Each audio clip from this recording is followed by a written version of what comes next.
Kader PV லைன்ல இருக்கீங்களா? Hello. Hello. பேசுங்க மேம். வணக்கம். வணக்கம் சார். சார் எனக்கு ஒரே ஒரு இதுதான். ஒரு 10 வயசு பையனுக்கு எப்ப பார்த்தாலும் வாயில புண் வந்துகிட்டே இருக்குது சார். ஓகே. அதுக்கப்புறமேட்டு அவனுக்கு என்னன்னா அடிக்கடிக்கு ரொம்ப வேர்வை ஸ்மெல் வேற வருது சார். அது எதனால வருதுன்னு வந்து எனக்கு தெரியல. அதனால கொஞ்சம் சொல்லுங்க சார் அதை பத்தி. ரொம்ப சிம்பிளா நீங்க அதை அழகா புரிஞ்சுக்கலாம். எப்படி அப்படின்னா, நம்மளுடைய இந்த வாய் இது வந்து உணவு போகக்கூடிய வாய், அப்படிதானே? இந்த வாயோட நுனி, அதனுடைய முடிவு பகுதி அப்படிங்கிறது ஆனஸ், ஆசன வாய். இது சாப்பிட்ற உணவை உள்ள கடத்தக்கூடியது டிசெண்டிங் மூவ்மெண்ட்ல. அதே உணவினுடைய சத்துக்களை உறிஞ்சி எடுத்துட்டு கழிவுகளை வெளியேற்றக்கூடிய அந்த ஆனஸ், ஆசன வாய்.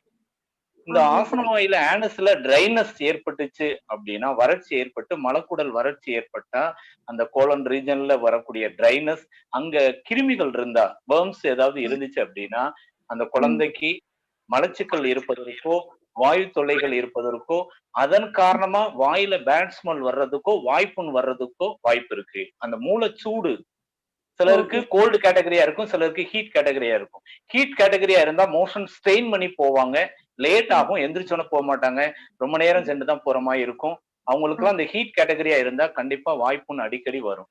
அப்ப ப்ரீ மோஷன் ஆகுற மாதிரி நைட்டு இரவு உணவு சீக்கிரமே 7 மணிக்குள்ள இரவு உணவு கொடுத்துட்டு படுக்கும்போது பழங்கள் மட்டும் சாப்பிட்டு படுக்கிற மாதிரி கொஞ்சம் பழக்கப்படுத்திட்டீங்கன்னா காலையில ஃப்ரீயா மோஷன் போயிடும். அந்த மூலாதார சூடு தணிஞ்சிருச்சுன்னா வாய்ப்புண் நிரந்தரமா மாறிடும்.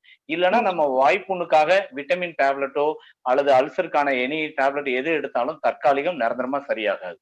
அதோட ரூட் காஸ்ட் வந்து அங்கதான் இருக்கே தவிர வாயில கிடையாது.